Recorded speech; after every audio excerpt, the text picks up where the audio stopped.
line. They are a registered not-for-profit organization called Treehouse, and they're for refugees and newcomer children in Canada. Let's find out more right now. We say hello to Momin Jatnjua with Treehouse. Hello, Momin. Hi, how are you doing? Good, nice to have you here. And Sarah Aly is with us as well. Hello, Sarah. Hi. Wonderful to have you here. Sarah, I'll ask you for starters, how long has Treehouse been around for at this point? So it's been around since 2016. Yeah. So about 3 years now, going into the fourth. I've been involved in it for the last year or so, and I hope to be part of it for the coming years to come. Congratulations, Momin. Let's talk about why it was created. Sure. So it actually started in 2016. There was an influx of Syrian refugees that came into Canada, 60,000 of them. Many of them relocated to Ottawa. And as a result of that, there have been many organizations that were created just to support this large influx of refugees and to allow them to get integrated and find the right resources. Treehouse was one such organization.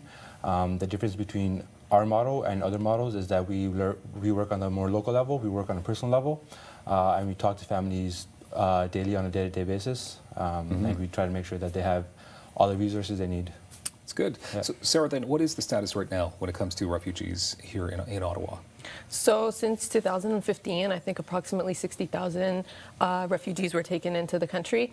And here in Ottawa, thousands of them are located primarily in the East End, and that's actually where Treehouse takes place.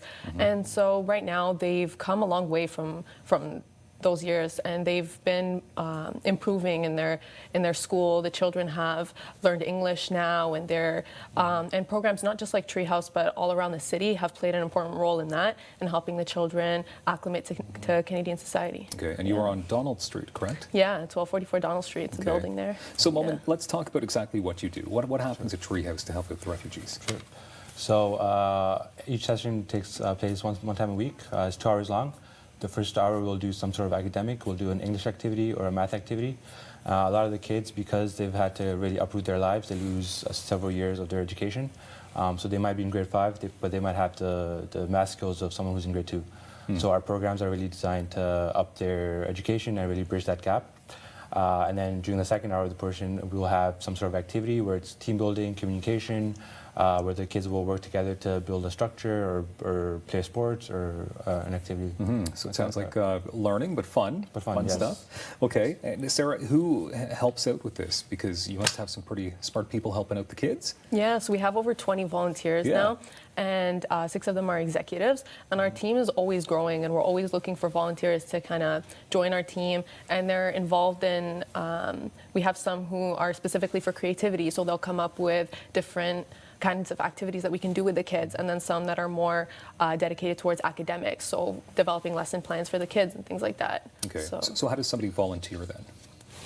So anybody can submit an application, and then we go through a rigorous process of interviewing them, making sure there's police records, making sure that they'd be a good fit with the kids. The most important thing we like to see in volunteers is somebody who's compassionate, somebody who's open-minded, and somebody who has that drive to work with the children. We love commitment because lots of times the kids will get attached to you. So if you come for 2 sessions and you realize that, okay, maybe this is not for me, and you back out, that might actually have an impact on the children. So we really look for commitment from early on. Makes sense. Yeah. Also, Sarah, you're looking for a commitment from sponsors and people to fund, because what you do obviously costs money. So we're a not-for-profit organization that relies solely on the funding that we receive from different private sponsors as well as grants that we receive. So we were lucky enough to receive startup grants from organizations like Youth Action Now, and we use that money for operational costs and purchasing supplies for the kids and things like that. And so approximately every year it's around $10,000, roughly rounded up. So all that money that we receive is from funding. So right now we're in the process of applying to different grants, and we, like I mentioned, we were fortunate enough to receive some, but we're also applying to more because we're hoping to expand Treehouse, and that with expansion comes operational costs. So the future is expansion, more people on board, more volunteers. Momin, quickly, we just have about 30 seconds left here.